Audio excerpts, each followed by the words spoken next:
Hey photo friends, this is Phil Ebener, and today I am doing a little photo editing challenge. This is the challenge that we ran in the Plus community, but I wanted to record my edit for you to see what I would do for this particular edit.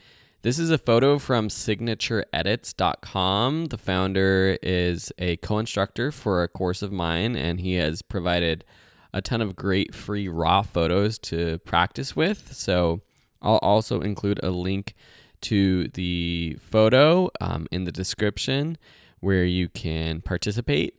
And I will also include a link to the Plus community if you're interested in taking your photography to the next level.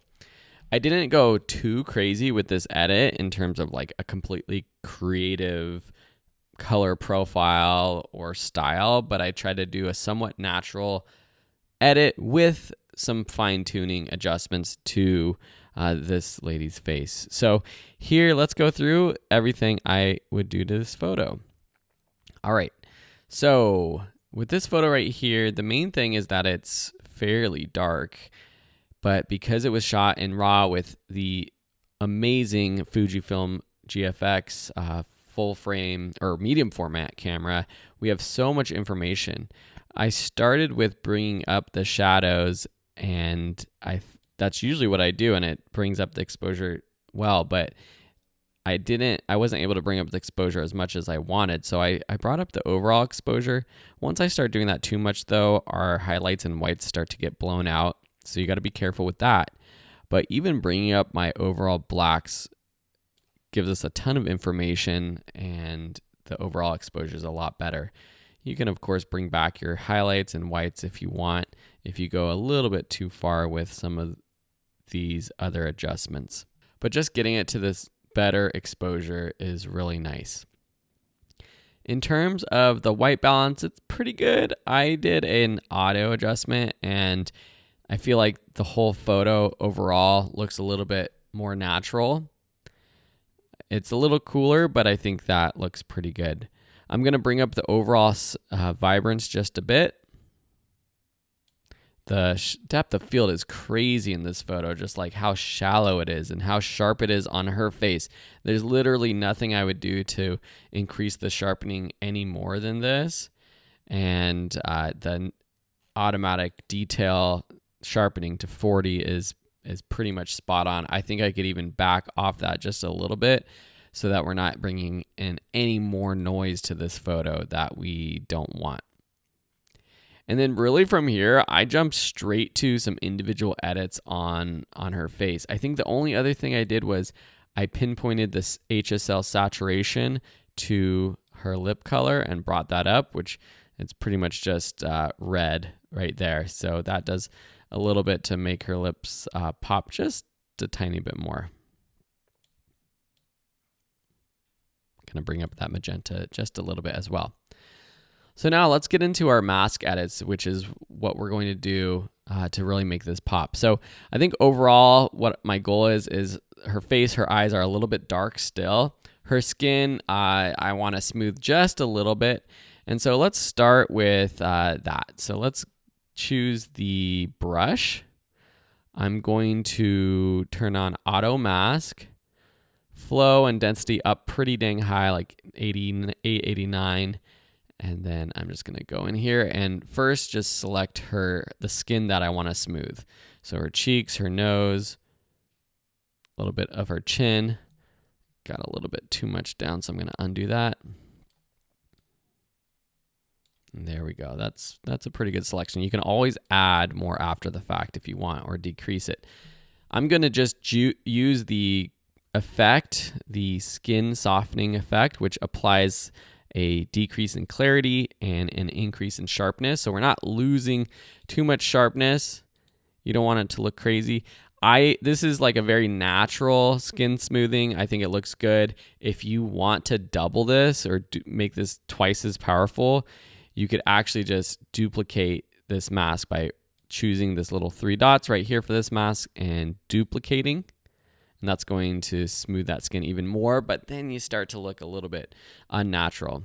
I'm just going to rename these while I'm editing. So I'm just going to call this skin smoothing so you can easily see what we're doing. On, off, on, off, on, off. Next, I'm going to create a mask for her eyes. So right now, overall eyes, so another brush is going to be fine. And for this one, I'm not going to, I guess I could use auto mask. Actually, I'm going to turn that off. I just want to get her whole sort of eye socket, which is a little bit dark right now. And then bring up the exposure just for everything. And then maybe even the shadows just a little bit. Okay. So I'm just going to call this eyes 1. Next, I'm going to do another one for her iris. So I'm going to choose brush again. I'm going to make this a little bit smaller, and this time auto mask on, density and flow all the way up.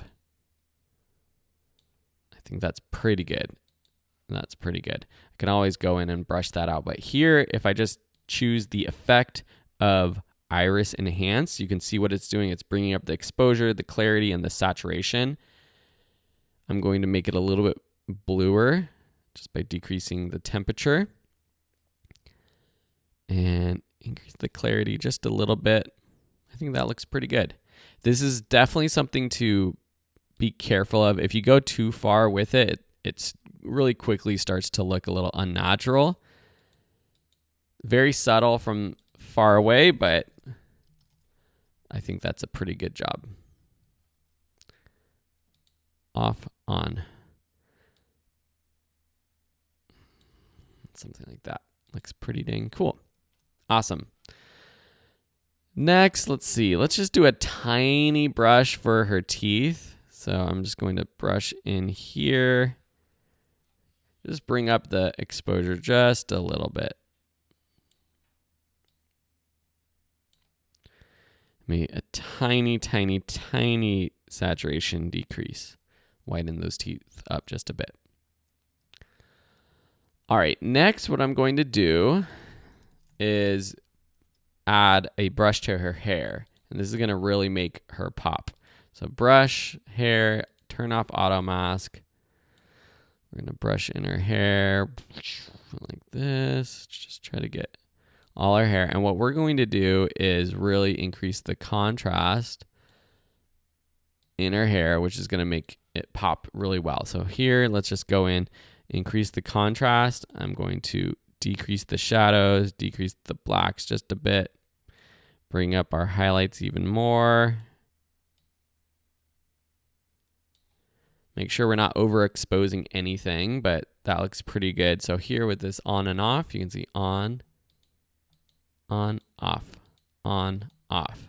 Really makes it pop. Maybe even just warm it up just ever so slightly. Give it a little color. Okay, it's looking pretty good.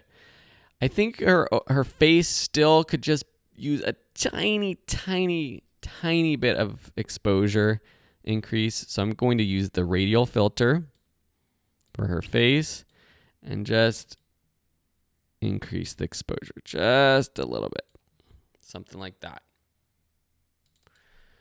Face exposure. There we go. All right, so now we're looking pretty dang good.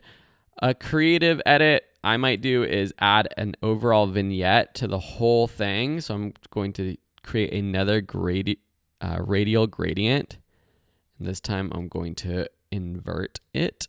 So we're just selecting what's outside of this and just decrease the exposure. I'm trying to make her pop from the background a little bit. So either having her darker than the background or her brighter than the background is going to make her pop rather than have it just be all sort of one's even exposure. And so I think that works pretty good. Maybe even increase the contrast and even decrease the saturation just a little bit. I don't want to go too crazy. It starts to look unnatural, but just a little bit.